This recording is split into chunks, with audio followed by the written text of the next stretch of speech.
welcome to my channel. I'm Samantha and I am here to go over my reading stats and the books that I read for the month of February. Surprisingly, February was a jam-packed month of reading for me, which usually isn't the case, and with it being the shortest month of the year, I'm surprised with how much I actually got read. So I'm going to go over my stats on my reading spreadsheet first and then talk about the books that I have read. So for the month of February, I read 12 books in total, which rounds up to about 3,083 pages read with 45.75 hours listened to. My average rating was around like a 3.5 stars. I read 8 library books, had 3 rereads, 1 DNF, started 5 series, and had 3 diverse reads. With those books, I had 3 audiobooks, 6 physical, and 3 that were a mixture of both. Formatting, 3 were graphic novels, 8 were novels, and 1 was a novella. For the audience, 7 were adults, 3 were new adults, and 2 were YA. And for genre, 2 contemporary, 1 dystopian, 2 fantasy, 1 historical, 1 memoir, 3 nonfiction, and like 3 under just the nonfiction genre, along with 2 retellings. And for the rating system I use Allie's spreadsheets, and she has CawPile set up as the rating system, but it doesn't convert it to the star ratings, but it just has it as the numbers. So an 8.7 as a 1 is 1 for 8.0, 1 6.7, 1 6.4, 1 7, 1 6.3, 1 3.7, and 2 7.3 ratings. So overall, it was a really decent reading month for me. I'll go over a bit of the books that I have read now, and I'll have the picture, like the covers of the books in this gap here. The first book being Knit Strips, the world's first comic strip knitting book by Alice Osborne Beltrain and Karen Kimar. I gave this 4.5 stars. This was a book I picked up from my local library that happened to be on an end cap when I was picking up a lot of books, and I definitely want to get my own copy because this is such an interesting concept for a knitting pattern book. It is set up exactly like how the Let's Cook Korean and Let's Make Ramen graphic novel cookbooks are, but just for knitting patterns, and it has quite a few patterns that I would like to make on it. And what my favorite part about this book is you can customize the patterns with any type of yarn you have. You just have to know what your gauge is going to be, and the way that the patterns are written is like genius. I definitely want to make like pretty much everything in this book. Book 2 was Lore Olympus Volume 1 by Rachel Smith. I gave this 4.5 stars. The art style is super cute. It definitely plays with a certain kind of color scheme for the characters, and I really enjoyed it. I did feel like it was a bit slow to start, like there could be more plot-wise in this volume. This is a Persephone and Hades retelling that puts it more in like an urban fantasy type of setting, and it's based on the webcomic or webtoon comics by Rachel Smith, and I did enjoy it, and I can see why people like it. I just wish it had a little bit more plot going to it than just them like meeting for the first time and all that. Book 3 was a reread for the Reading by Candlelight book club that I am a host for. We read From Blood and Ash by Jennifer L. Armentrout. This was like my 3rd or 4th reread of this series, so I didn't change my rating of it at all, so it's still like a 5-star rating. I did lots of tabbing on and annotating within this book. My copies of the books are in my bookcase, and I'm not going to go and dig them out currently. But I did really enjoy my reread. It was really nice going through it and finding out a lot of the foreshadowing that happens in the first couple of books, and it makes me think of what happens later on in the series. Book 4 is Heartless by Marissa Meyer. I gave this 3.5 stars and listened to it as an audiobook. This was a buddy read that I started with my sister. Me and her are going to try to do some buddy reads this year, and this was our first pick. I thought the book was good. The narrator for the audiobook did a really good job. Just my main gripe with the book is just how much fat shaming is in the book, and how big an emphasis of the characters' different like personalities was more focused on just the way everyone looked and not what was in their brains most of the time. And I don't know if that is specifically a theme that is with Alice in Wonderland, with this being a retelling of Alice in Wonderland based in from the Red Queen's perspective. But yeah, I didn't enjoy that, and it really took me out of the reading experience after a while. But overall, I did like the concept of seeing the story told from the Red Queen's point of view, and kind of see a different frame of like how she became the Red Queen. By Ali Brosh, I gave this 3.5 stars. This is a graphic novel memoir that I happened to pick up from my library when I was just looking through the graphic novel section. I happened to pick this up. It was pretty humorous, and it did just feel kind of rambly at certain points, unfortunately, but overall I did enjoy it, and the art style is pretty funny. It's a non-conventional art style way of doing graphic novels, so I thought that was pretty amusing. Next, I listened to Under One Roof by Ali Hazelwood. This was actually like one that I did a mixture of audio and ebook. I gave it 4 stars.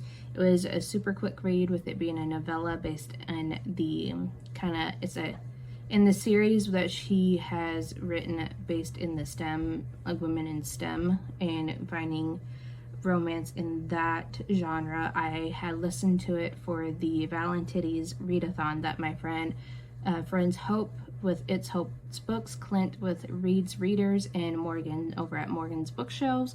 They hosted a weekend readathon the weekend before Valentine's Day, reading smutty books, and I happened to pick this one up for that readathon. I did enjoy it, and I can see myself picking up more of Ali Hazelwood's books in the future.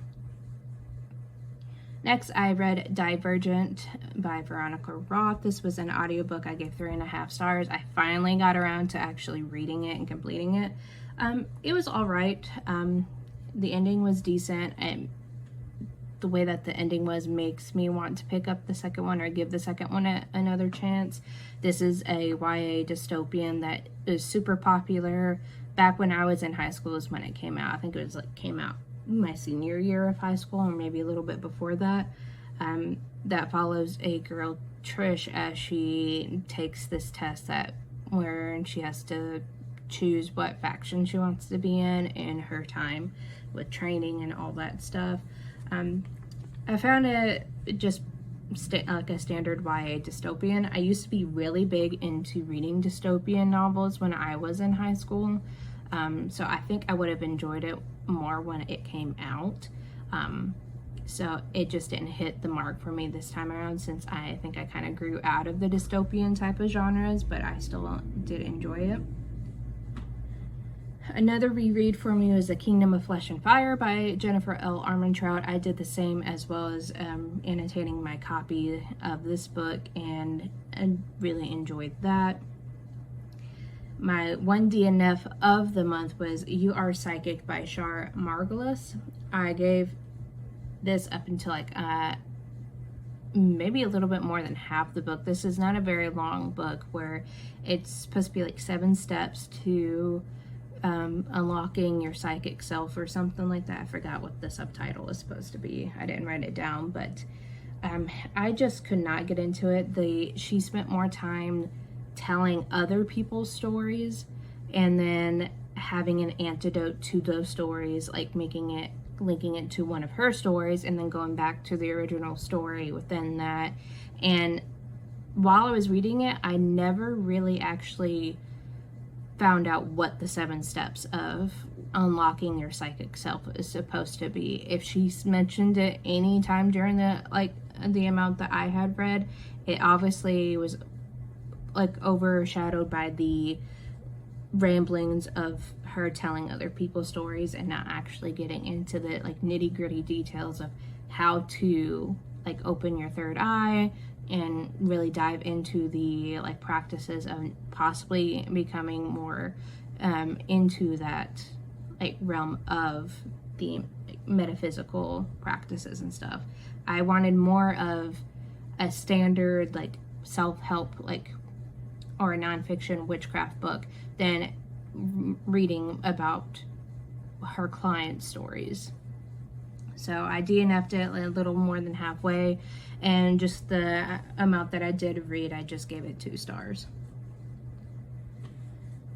Next is The Witch's Daughter by Paula Braxton. This was a reread for me for my So Mote It Be book club that I host here on my channel.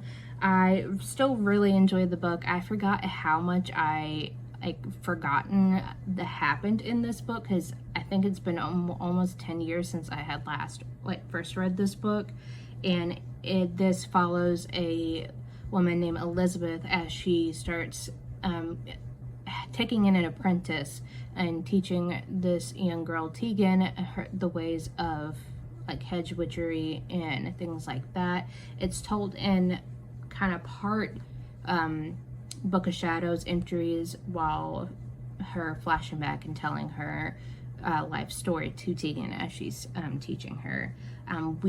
As of the time I'm recording this, we would have already had the discussion for The Witch's Daughter on my channel just yesterday. I will try to remember the link, the video, the live in the description box below if you're interested in watching that back for any of the discussions we have. I really enjoyed it, and I can't wait to pick up book 2, which is the book for March. And the live show for book 2 will be on April 1st, 1 o'clock, and my host would be my sister for that to chat with me with that. And the next book club read I had is Red, White, and Royal Blue by Casey McQuiston. This was the pick for the Reading by Candlelight for February. I had listened to this on audiobook. I really enjoyed it. I gave it 4 stars. It was really cute and really fast paced. It didn't get stagnant in any parts for me, and I definitely do see how this is a beloved book, especially a super loved book among my group of friends. The only thing that brought it down stars wise is just how heavy into politics it was. I assume just based off the premise, with it being a romance between the president's first son and the Prince of England, I assumed that there was going to be some political stuff in that. It's just a little bit more than I was anticipating for. So that didn't really I wouldn't say sit well with me. It didn't really just jive with me too much, so I wasn't really all that interested, but overall I did enjoy the book. And then the last one I finished was the Llewellyn's 2023 Magical Almanac.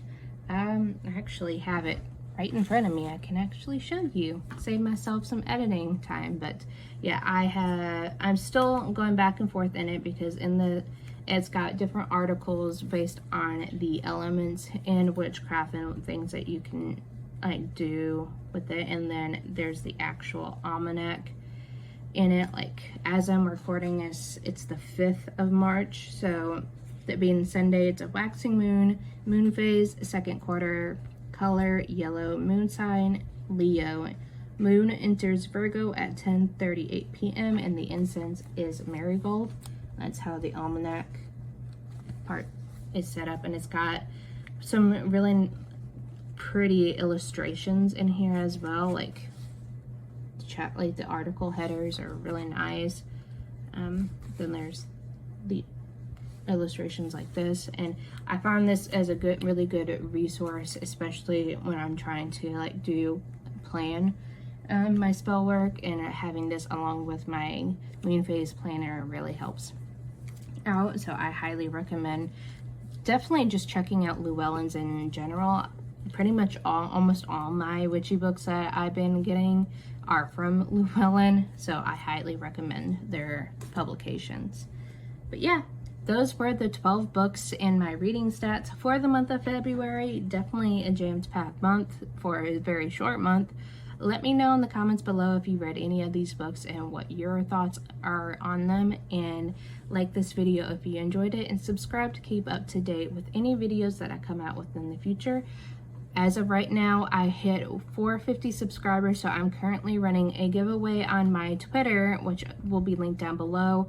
If you are interested in entering into the giveaway, you have to leave a screenshot of showing that you are subscribed to my channel and tag someone that you think will enjoy my content here. And yeah, once I hit 500 subscribers, that will be when the giveaway will end. So yeah, thank you guys so much for watching, and I'll see you next time. Bye.